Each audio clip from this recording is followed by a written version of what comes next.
ये हो सकता है। आप काफ़ी बात की आपका मतलब जब दलित पैंथर उससे भी पहले का जो आपने बात किया था, अभी आप कहाँ पे देखते हैं कि क्योंकि अभी हमारे राष्ट्र में एक स्टेट एक्टर ऑलरेडी, हमारा जो स्टेट गवर्नमेंट है वो ऑलरेडी एक कॉमन एनिमी हम कह सकते हैं उसे, for both for any progressive section, चाहे वो अम्बेडकर हो या लेफ्ट हो या कहीं और भी सारे सेक्शंस है, या तो उनके लिए there is one common enemy. आप क्या समझते हो कि अभी क्या स्ट्रैटेजी होना चाहिए? आप अभी का माहौल कैसे देखते हो? देखिए, दिक्कत ये है कि बाबा साहब को ठीक तरह से समझा नहीं गया है, और बाबा साहब को अगर समझना है तो उनकी एक बात हमें समझ लेनी चाहिए कि बाबा साहब ने ये कहा है हमेशा कि कि ब्राह्मणवाद और पूंजीवाद हमारे मुख्य दुश्मन हैं। इस बात को हमें पत्थर की लकीर की तरह ध्यान में रखनी चाहिए, सबसे बड़ी बात। दूसरी बात, उन्होंने कभी भी मार्क्सवाद का विरोध नहीं किया है, एज इज़म उसका विरोध नहीं किया है। उन्होंने क्रिटिसाइज़ किया है जो अपने आप को मार्क्सिस्ट कहते हैं, कम्युनिस्ट कहते हैं, उनके व्यवहार पर, उनके व्यावहारिकता पर उन्होंने सवाल उठाया है, क्योंकि उनके अपने तजुर्बे थे बाबा साहब के, क्योंकि उन्होंने कुछ दिन तक उनके साथ काम भी किया था।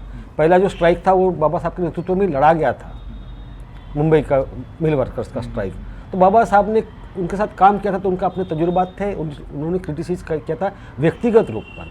लेकिन उनका जो निबंध है बुद्धा और कार्ल मार्क्स, इसको अगर हम लोग समझ लें तो बाबा साहब बुद्ध और मार्क्स के कुछ कॉमन इश्यूज़ पर बात कर रहे हैं, बेसिक फिलोसॉफिकल एस्पेक्ट्स पर बात कर रहे हैं, और ये दिखाने की कोशिश कर रहे हैं कि बुद्ध भी वही चाहते थे और मार्क्स भी वही चाहते थे। मार्क्स ने भी दुनिया को समझने का एक अपना तरीका अपनाया है, बुद्ध ने भी अपनाया है, और बुद्ध और मार्क्स का तरीका दुनिया को समझने का एक जैसा है। केवल अगर उसमें फ़र्क है तो उस गोल को अचीव कैसे किया जाए, क्या साधनों से उसको अचीव किया जाए, इस पर फ़र्क करते बाबा साहब। लेकिन जब बुद्ध और मार्क्स को एक जैसा बाबा साहब देख रहे हैं, दोनों का मोटो और गोल एक जैसा देख रहे हैं, तो बाबा साहब में और मार्क्सिज्म में या बुद्धिज़्म में और मार्क्सिज्म में कोई दुश्मनी जैसा कोई एंटेगोनिस्टिक कॉन्ट्रडिक्शन तो हो ही नहीं सकता है। लेकिन स्टेट यह दिखाने की कोशिश करता है हमेशा कि बाबा साहब तो लेफ्ट के खिलाफ में थे। मैं ये बार बार कहता हूँ कि जब कोई लाल सलाम कहता है या मैं लाल सलाम कहता हूँ तो मैं कम्युनिस्ट नहीं हो जाता हूँ। मैं जब लाल सलाम कहता हूँ तो मैं बाबा साहब के लाल झंडे का लाल सलाम कहता हूँ। बाबा साहब ने जब स्वतंत्र मजदूर पार्टी बनाई थी 1936 में 15 अगस्त को, उस समय बाबा साहब के उस पार्टी का झंडा लाल ही था। तो जब बाबा साहब के पार्टी का झंडा लाल हो सकता है तो मुझे लाल सलाम कहने से क्या परहेज हो सकता है भाई? मुझे कोई परहेज नहीं हो सकता है। जब दोनों फिलॉसफी का गोल एक है तो मैं कैसे मान लूँ कि दोनों में कोई दुश्मनी है या कॉन्ट्रोडिक्शंस है? कॉन्ट्रोडिक्शंस हो सकते हैं कि किस साधनों से हमको गोल तक पहुंचना है, क्योंकि बाबा साहब तो खुद समाजवाद की बात करते थे, बाबा साहब समाजवादी ही थे, तो हम कैसे कह दें उनको कि वो पूंजीवादी थे? तो अभी आपको लगता है कि एक इस मुद्दे को मतलब ध्यान में रखते हुए एक जॉइंट फ्रंट होना चाहिए, एक साथ आके कुछ कॉमन मिनिमम प्रोग्राम वगैरह? जॉइंट फ्रंट तो एक कल्पना के आधार पर नहीं हो सकता है। जिस तरह दादा साहब गायकवाड़ ने 1959 में ज़मीन के सवाल को लिया था, जिस तरह 64 में उन्होंने ज़मीन के सवाल को लिया था, तो इशू बेस्ड यूनिटी हो सकती है। कुछ मुद्दों को लेकर कुछ एक मिनिमम कॉमन प्रोग्राम बन सकता है, कुछ आंदोलन हो सकते हैं, आंदोलन से यूनिटी बनती है। बाबा साहब ने भी हमको जो स्लोगन दिया था, एजुकेट, एजिटेट एंड ऑर्गेनाइज, तो एजिटेशन से ही तो हम लोग ऑर्गेनाइज हो जाएंगे।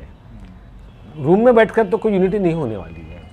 तो मैं समझता हूँ कि ऐसे कई सारे इश्यूज हैं जिस पर दलित लोग भी लड़ रहे हैं, जिस पर कम्युनिस्ट भी लड़ रहे हैं।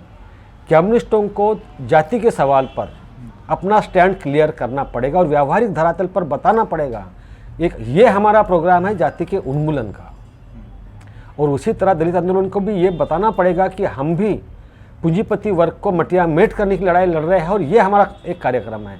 तो दोनों का कार्यक्रम जब बनेगा, और मुझे लगता है कि प्रकाश आंबेडकर और कई सारे लोग मिलकर ये कोशिश तो कर रहे हैं, लेकिन दुख की बात मुझे ये लगती है कि वो केवल चुनाव तक कुछ दिन तक चलता है, उसके बाद में वो आगे नहीं बढ़ता है।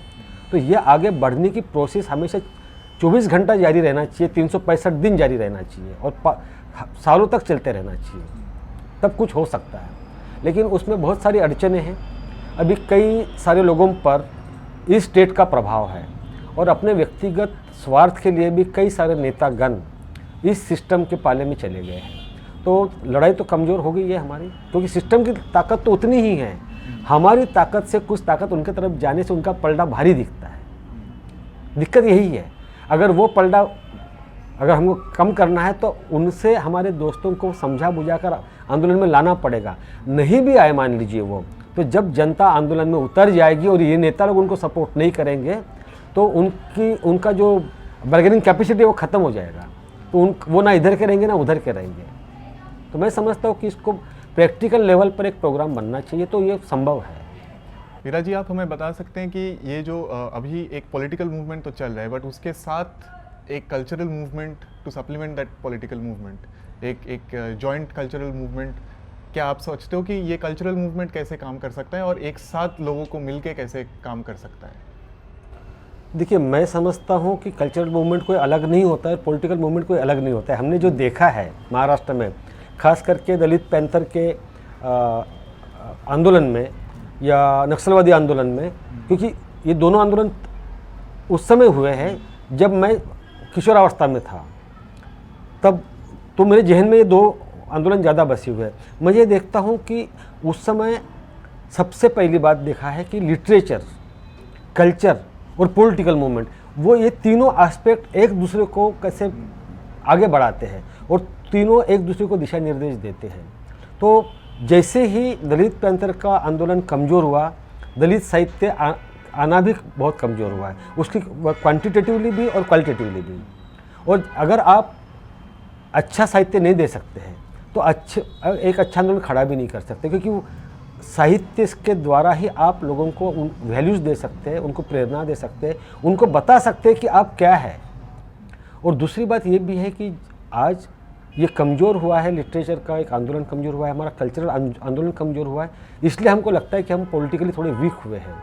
लेकिन अगर हम लोग ये समझ लें कि लिटरेचर, कल्चर और पॉलिटिकल मूवमेंट तीनों एक साथ है, एक ही चीज़ का हिस्सा है, तो हम लोग ये कर पाएंगे। आज कल्चर के नाम पर जो कुछ हो रहा है, दो चीज़ें हो रही है। एक तो देश के अंदर हो रहा है, जिसको हम लोग कहते हैं कि सांस्कृतिक राष्ट्रवाद कहते के नाम से हम लोग इसको अभी जैसे जानते हैं, इंडियन कल्चर या ऐसे कहा जा रहा है, जानते हैं। अभी तो एक कल्चर थोपा जा रहा है हम लोगों को मीडिया के माध्यम से, जिसमें धर्म भी अपना एक भूमिका अदा कर रहा है, जिसमें कई सारे साधु संत अपनी भूमिका अदा कर रहे हैं। दूसरा एक बाहरी स्रोत है हमारे यहाँ पे, वह है साम्राज्यवादी कल्चर। वहाँ से साम्राज्यवादी संस्कृति का एक आक्रमण हो रहा है हमारे इस पर, और कई सारी भाषाएं खत्म हो रही है, कई सारी हमारे फॉर्म्स खत्म हो रहे हैं। हमारा जो फोक था उस फोक पर भी अटैक हो रहा है, कई सारी बोलियाँ हमारे यहाँ से खत्म हो रही है। तो इस आक्रमण से हमें जूझना अगर है तो हमें जनता का जो कल्चर रहा है, उस जनता के कल्चर को हम लोग भी अनदेखा कर रहे हैं कहीं ना कहीं। उस जनता के कल्चर पर भी हमको रिसर्च करना है, उसे इस्टेब्लिश करना है, उसे ज़िंदा रखना है।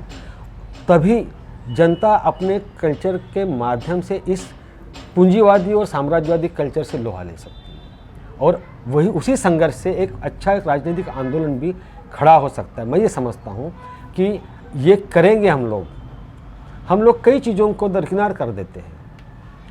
हम लोगों को लगता है कि अरे वो तो धार्मिक मामला है।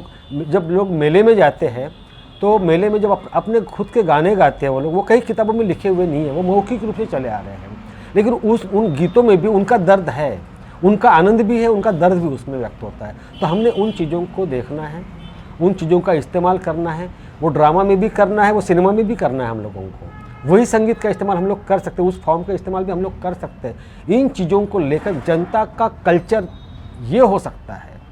ये हम लोग जब तक एस्टेब्लिश नहीं करेंगे तब तक हम लोग ये नहीं बता पाएंगे कि ये पूंजीवादियों का कल्चर है, ये ब्राह्मणवादियों का कल्चर है, ये साम्राज्यवादियों का कल्चर है, और तब लोग उसे नकारना बंद कर देंगे, मुझे लगता है। और इसमें खास करके इलेक्ट्रॉनिक मीडिया एक सहयोगी की भूमिका उन लोगों के लिए अदा कर रहा है, और उसका बहुत बुरा असर। इसीलिए लोग अच्छी फिल्में देखते नहीं हैं, लोग अच्छे नाटक नहीं देखते हैं, लोग अच्छी कविता संग्रह नहीं पढ़ते, लोग अच्छे नॉवेल्स नहीं पढ़ते। ये दिक्कत हो रही है, क्योंकि उनका आईक्यू जो है दर्शकों का या पाठकों का वो कम किया जा रहा है, ताकि वो अच्छी चीज़ों को समझे ही नहीं। वो आलतू फालतू चीज़ों में व्यस्त रहे, वो फालतू किताबें पढ़ते रहे, वो फालतू फुहड़ नाटक देखते रहे, वो फुहड़ सिनेमा देखते रहे। ये कोशिश गलती से नहीं हो रही है, ये एक षड्यंत्र है, ये एक प्लानिंग से हो रहा है।